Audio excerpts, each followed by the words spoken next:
Look, I wouldn't have picked Vice President Trump to be vice president, but I think she was not qualified to be president. I want to hand it over to the president of Ukraine, who has as much courage as he has determination. Ladies and gentlemen, President Putin. President Putin. He's going to beat President Putin. President Zelensky. I'm so focused on beating Putin, we got to worry about it. Anyway, Mr. President. I'm better.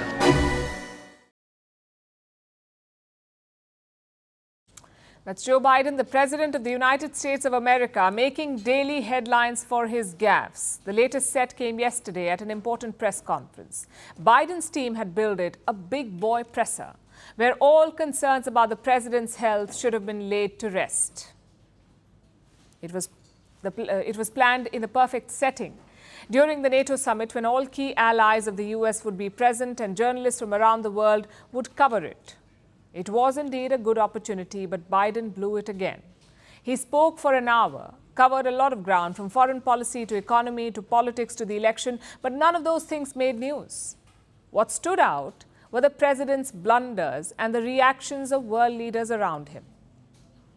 I want to hand it over to the president of Ukraine, who has as much courage as he has determination. Ladies and gentlemen, President Putin. I wouldn't have picked Vice President Trump to be vice president, but I think she was not qualified to be president.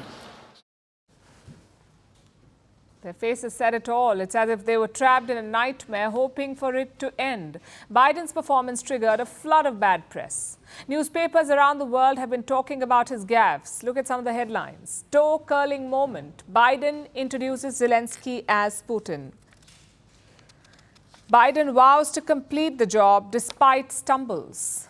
These are from British newspapers, and here's one from Italy. A flurry of gaffes, it says. Here's another one. Embarrassing moment at NATO Summit. This is a Dutch newspaper. In Spain, Germany and Japan too, Biden's blunders were splashed across papers. Unfortunately for the president, it doesn't end here. Is it well that on this occasion too, the president stumbled into some clamorous slip-ups? When he spoke about his deputy Kamala Harris, he referred to her as a Vice President Trump. Passing the word to Zelensky, he made a mistake and instead said that he was passing the word to Putin. Well, in general, this just shows what state he is in at the moment. This is a full-blown PR nightmare. Biden may insist that he's the best man for the job, but no one seems to believe him anymore. Least of all his party colleagues, the Democrats. They want him out. And if the president refuses to go himself, a mutiny is now a real possibility. Because more and more Democrats are coming out in public. They're asking Joe Biden to step aside. In the last 24 hours, 2 more Democrats have made this demand. And how many of them have said this publicly? At least 17 of them. 17 Democrats have openly called for Joe Biden to end his presidential campaign. These are members of the U.S. Congress in the lower house, better known as the House of Representatives. And reports say more Democrats could join this club in the days ahead. But so far, Biden remains defiant. In your opening answer, you referred to Vice President Harris as Vice President Trump. Right now, Donald Trump is using that to mock your age and your memory. How do you combat that criticism from tonight? Listen to him. Yesterday, reporters tried to grill the president. They asked him direct and pointed questions on his health, on his daily routine, and whether he can carry on for 4 more years. And this is how Biden responded.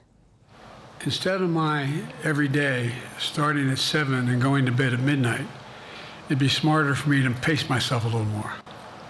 I've taken 3 significant and intense neurological exams by a neurologist.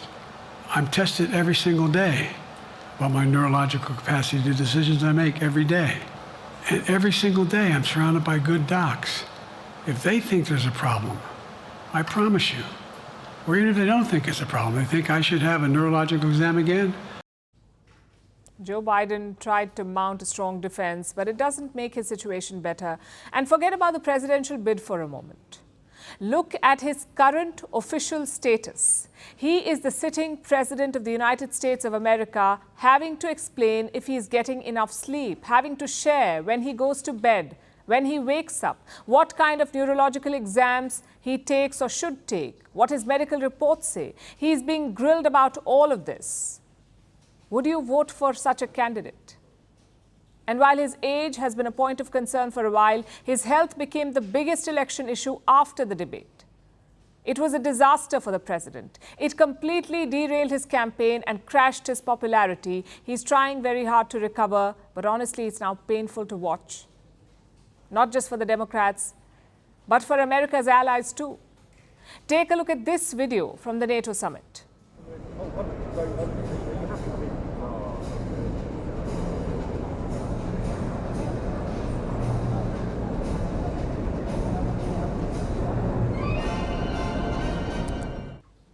That was Italy's Prime Minister Giorgia Meloni with the outgoing NATO Secretary General Jens Stoltenberg and the Finnish President Alexander Stubb.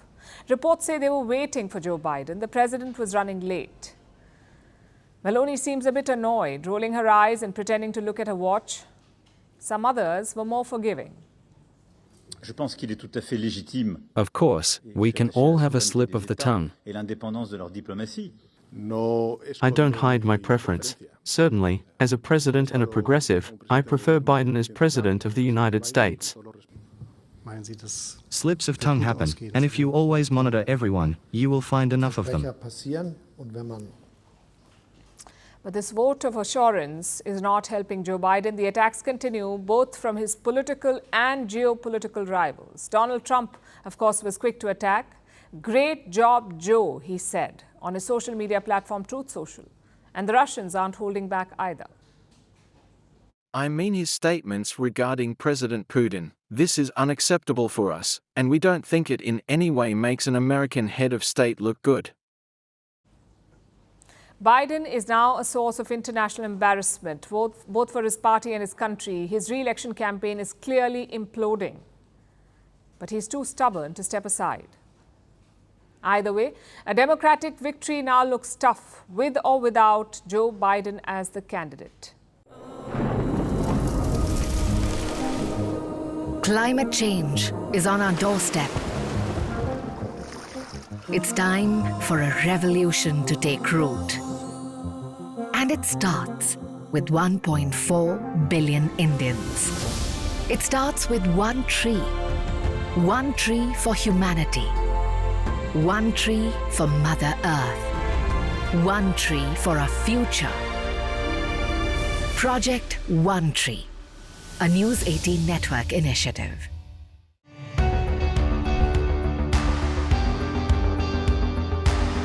Across continents, one powerful news source.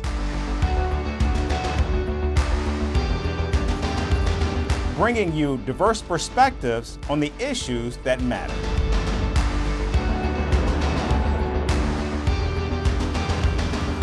We go beyond the boundaries to give you that little extra about every sporting moment.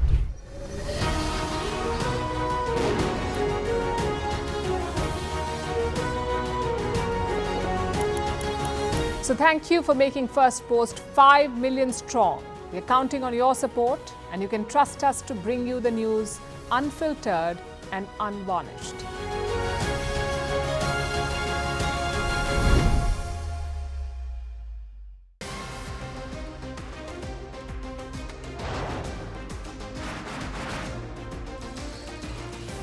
On the show today, the T20 World Cup Bangladesh moved across to the West Indies. What can you expect from this? Hello, I'm Alice Green, coming to you from Durban, South Africa. Today we have a special show. Start with a report on India's shifting nuclear posture. The first time since India officially became a nuclear power. Hello and welcome to Firstpost America. I'm Eric Ham, coming to you live from the nation's capital, Washington, D.C.